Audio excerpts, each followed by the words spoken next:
Hi friends, happy morning. இது all to all channel.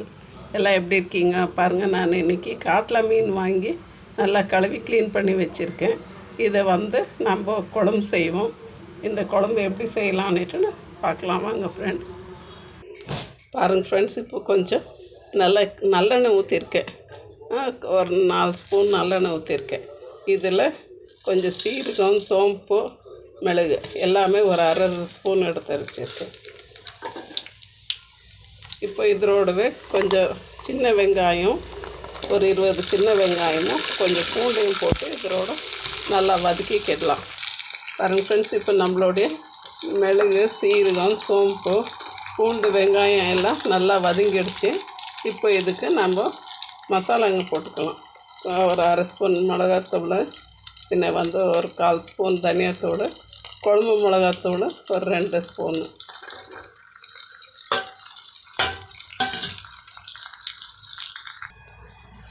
இப்போ இதெல்லாம் நல்லா வதங்கி வந்துடுச்சு.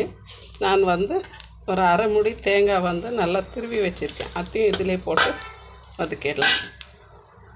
பாருங்க ஃப்ரெண்ட்ஸ், இப்போ தேங்காய் மசாலா எல்லாமே நல்லா வதங்கிடுச்சு. இப்போ தக்காளியும் போட்டு வதக்கிடலாம். நம்ம ஒரு 2 தக்காளி கட் பண்ணி வச்சுருக்கேன், அதை போட்டு வதக்கி எடுத்துடலாம்.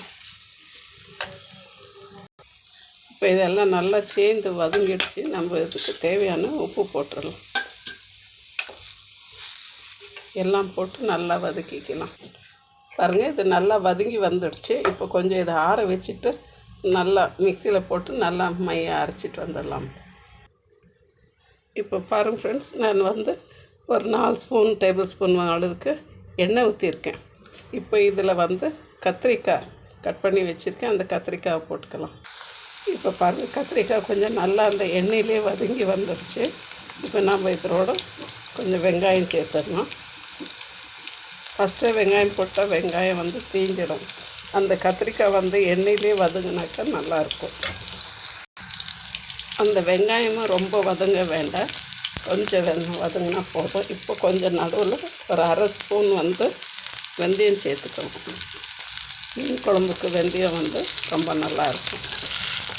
பின்ன இங்கே நாங்கள் கத்திரிக்காய் சேர்க்குவோம். கத்திரிக்காய், வாழைக்காய், முருங்கைக்காய், பின்ன மாங்காய் எல்லாம் போட்டு மீன் குழம்பு வைக்க வேணும்.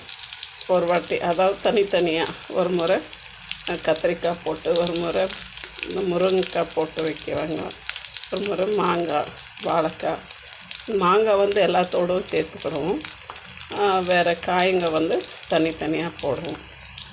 பாருங்க ஃப்ரெண்ட்ஸ், இப்போ நான் ஒரு தக்காளி கட் பண்ணி வச்சுருக்கேன். அதை இதோடு சேர்த்து எல்லாமே நல்லா வதக்கிடுவோம். வதக்கிட்டு நம்ம அரைச்சி வச்சுருக்க மசாலாவை இதோடு சேர்த்துடுவோம். பாருங்க ஃப்ரெண்ட்ஸ், இப்போ அரைச்சி வச்சு மசாலாவை இதில் ஊற்றிட்டேன். இது நல்லா ஒரு கொதி வந்தோம்னா நம்மளுக்கு இதுக்கு இப்போ தண்ணி எவ்வளோ வேணும் அவ்வளோ சேர்த்துக்கிட்டு நல்லா கொதி வந்தோம்னா நம்ம மீனை போட்டு இறக்கிடலாம். இப்போ பாருங்கள் ஃப்ரெண்ட்ஸ், இது கொஞ்சம் கொதிக்கிட்டோம்.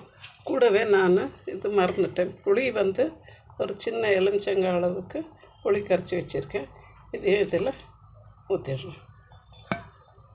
இது நல்லா கொதிச்சிருந்தோம், நம்ம மீனை போட்டு இறக்க வேண்டியதுதான். பாருங்கள் ஃப்ரெண்ட்ஸ், இப்போ இது நல்லா கொதிச்சு வந்துடுச்சு. இப்போ நம்ம இதில் மீன் போட்டுடலாம். மீன் குழம்பு நல்லா கொதிச்சுன்னு இருக்குது. மீனும் நல்லா வெந்து வரட்டும். நம்ம இப்போ கருவேப்பிலை பச்சை செடியாகவே போட்டுக்கலாம். பாருங்கள் ஃப்ரெண்ட்ஸ், இப்போ நம்மளுடைய மீன் குழம்பு ரெடி ஆகிடுச்சு. மீன் நல்லா வெந்து வந்திருக்குது, ப்ளஸ் அந்த கத்திரிக்காயும் நல்லா வெந்து வந்திருக்குது. அந்த ஸ்மெல்லும் இதை பார்க்கும்போது ரொம்ப டெம்டிங்காக இருக்குது. இப்போவே சாப்பிட்ணுன்னுட்டுன்னு நம்ம ஒரு கரண்டி சாதம் சாப்பிட்றது நல்லா மீன் குழம்புல 2 கரண்டி சாதம் சாப்பிட்றலாம். Thank you friends. ஷேர் பண்ணுங்கள், லைக் பண்ணுங்கள், சப்ஸ்கிரைப் பண்ணுங்கள். இது all to all channel. Thank you for வாட்சிங் ஃப்ரெண்ட்ஸ்.